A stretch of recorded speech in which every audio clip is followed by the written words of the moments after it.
हाय नमस्कार जय Jagannath welcome to my first mini blog.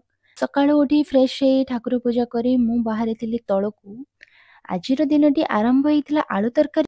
सांगे सांगे जाई मु ताको ताटियारी बाड़ी देली। बाहर को जाई देखि तो ए कोन सार हमर छुआ मानको को गादी दउछत। क्या बात कर रहे हैं? आजी दी छुआंको सकाळु हेछि अत्याचार। ए जो हाडभंगा सितरी मालो एमानको देखिकी लागुछि मते बड़ दुख। गाधीला परे आम बाबू छुआर नाचको देखो छात उपरे खरारे गडुची हेई पागल। काले तांको मालिक देखि नेबे बोली शांत शिष्ट छुआ परी देखंतु गला से सोई। हे भगवान तेरी लीला। मु छात उपरको आसी देखि तो सोईथिले सेमाने सार आसीबारे उठी पड़ी चलिले सांगे सांगे।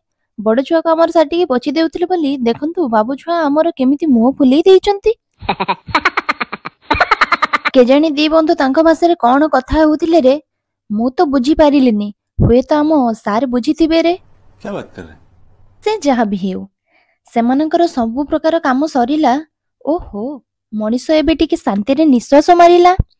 तापरे आमे दी जण रेडी ही बाहरी थिलु मंदिर प्रसाद सेवन पाई। सेठी जाई पहुंचिला परे ठाकुरन को आगे मुंडिया मारिथिलु जाई। तापरे गलु प्रसाद सेवन करिया पाई। किंतु सेठी जो भीड़ देखिकी मुंड तो देला बुलेई। से जहा भी हो फाइनली आमे प्रसाद पाइलु मन खुशी रे खाई कि घर को फेरिलु। जय जगन्नाथ।